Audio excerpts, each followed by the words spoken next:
ഇടുക്കി പീരുമേട്ടിലെ ആദിവാസി സ്ത്രീയുടെ മരണത്തിൽ നേരത്തെ തന്നെ സംശയം തോന്നിയിരുന്നതായി കോട്ടയം ഡിഎഫ്ഒ.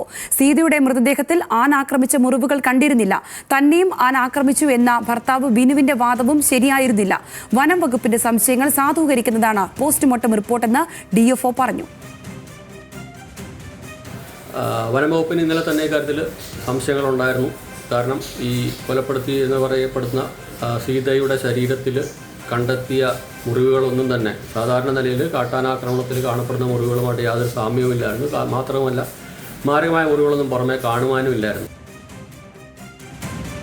വിവരങ്ങളുമായി ഇടുക്കിയിൽ നിന്ന് ആൽവിൻ തോമസ് ചേരുകയാണ്. ആൽവിൻ, ഇക്കാര്യത്തിൽ ഡിഎഫ്ഒയ്ക്കടക്കം സംശയങ്ങളുണ്ടായിരുന്നു. അത് സാധൂകരിക്കുന്ന പോസ്റ്റ്മോർട്ടം റിപ്പോർട്ട് വന്നിരിക്കുന്നു. കൊലപാതകമെന്ന് സ്ഥിരീകരിച്ചിരിക്കുന്നു. ഇക്കാര്യത്തിൽ നാട്ടുകാർക്ക് എന്താണ് പറയാനുള്ളത്? അവർക്ക് ഇക്കാര്യത്തിൽ സംശയങ്ങളുണ്ടായിരുന്നു. ഇത് സംബന്ധിച്ചുള്ള മറ്റു നടപടിക്രമങ്ങൾ ഏത് രീതിയിലാണ്?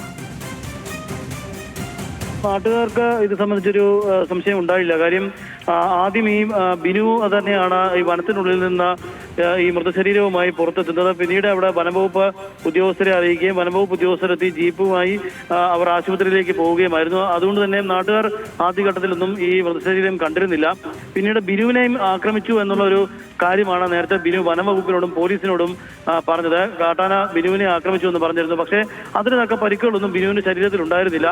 അപ്പോൾ തന്നെ വനംവകുപ്പിനും പോലീസിനും ചെറിയ സംശയങ്ങൾ ഉണ്ടായിരുന്നു എന്നുള്ളതാണ് ഇപ്പോൾ പോലീസും വനംവകുപ്പും വ്യക്തമാക്കുന്നത്. അതിന്റെ അടിസ്ഥാനത്തിൽ ബിനുവിനെ നിരീക്ഷിക്കുകയും ഉണ്ടായിരുന്നു. ബിനുവിന് കൂടുതൽ പരിക്കുകളുണ്ടോ എന്നറിയാൻ കോട്ടയം മെഡിക്കൽ കോളേജിൽ എത്തിച്ച് വിദഗ്ധ ചികിത്സ നടത്തുകയും ചെയ്തിരുന്നു. പക്ഷേ പരിശോധന നടത്തുകയും ചെയ്തിരുന്നു. പക്ഷേ പരിശോധനയിൽ ബിനുവിന് കാര്യമായ പരിക്കുകൾ ഉണ്ടായിട്ടില്ല എന്നുള്ളതാണ് മനസ്സിലാക്കിയത്. ഇതേ തുടർന്നാണ് പോലീസ് കൂടുതൽ നിരീക്ഷണം നടത്തിയ ശേഷവും വനംവകുപ്പും കൂടുതൽ നിരീക്ഷണം നടത്തുകയായിരുന്നു. അതേ തുടർന്നാണ് ബിനുവിന്റെ ഒക്കെ ഈ സംശയം പോകുന്നത്. തുടർന്ന് പോസ്റ്റ്മോർട്ടം നടപടികൾ പൂർത്തീകരിക്കാൻ പോലീസും വനംവകുപ്പും സാവകാശം തേടുകയായിരുന്നു. പക്ഷേ പോസ്റ്റ്മോർട്ടം റിപ്പോർട്ടിൽ ഇത് ഒരു കാട്ടാന ആക്രമണമല്ല, ഇതൊരു കൊലപാതകമാണ് എന്ന തരത്തിലേക്ക് കാര്യങ്ങൾ നീങ്ങുന്നു എന്നുള്ളതാണ് അത് ശരീരത്തിൽ ഉണ്ടായിരിക്കുന്ന മുറിവുകൾ കാണിക്കുന്നത്. കാട്ടാന ആക്രമണത്തിൽ പതിവ് പോലെ ഉണ്ടാകുന്ന മുറിവുകളായിരുന്നില്ല.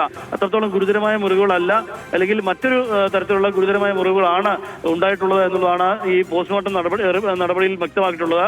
വലതുവശത്തെ ശരീരത്തിൽ 6 വാരിയലുകൾ ഒടിഞ്ഞിട്ടുണ്ട്. ഒരെണ്ണം ശ്വാസകോശത്തിൽ കുത്തി കയറിയിട്ടുണ്ട്. നാഭിക്ക് തൊഴിയേറ്റിട്ടുണ്ട്. ഇടതുവശത്തെ 7 വാരിയലുകൾ ഒടിഞ്ഞിട്ടുണ്ട്. അതിൽ 2 എണ്ണം ശ്വാസകോശത്തിൽ കുത്തി കയറിയിട്ടുണ്ട്. പാറയിൽ തലയിടിച്ച് ശക്തമായ തലയ്ക്ക് പിന്നിലും പരിക്കേറ്റിട്ടുണ്ട്. തല ഇടിച്ചത് മരത്തിലോ പാറയിലോ ആകാമെന്നുള്ള ഒരു സംശയമാണ് പോസ്റ്റ്മോർട്ടം റിപ്പോർട്ടിൽ പറയുന്നത്. അങ്ങനെ നിരവധിയായ സൂചനകൾ ഈ മരണവുമായി ബന്ധപ്പെട്ട് മൃതശരീരത്തിലെ അല്ലെങ്കിൽ മുറിവുകൾ സംബന്ധിച്ചുള്ള വ്യക്തത വന്നു കഴിഞ്ഞിരുന്നു. അതുകൊണ്ട് തന്നെ അതൊരു കൊലപാതകമാണ് എന്ന തരത്തിലേക്ക് കാര്യങ്ങൾ നീങ്ങുന്നു എന്നുവേണം നമുക്ക് ലഭിച്ച സൂചനകൾ. ഇപ്പോൾ സർജൻ അടക്കമുള്ള ആളുകൾ ഈ വനംവകുപ്പിനും പോലീസിനും വിശദമായ റിപ്പോർട്ട് സമർപ്പിക്കും.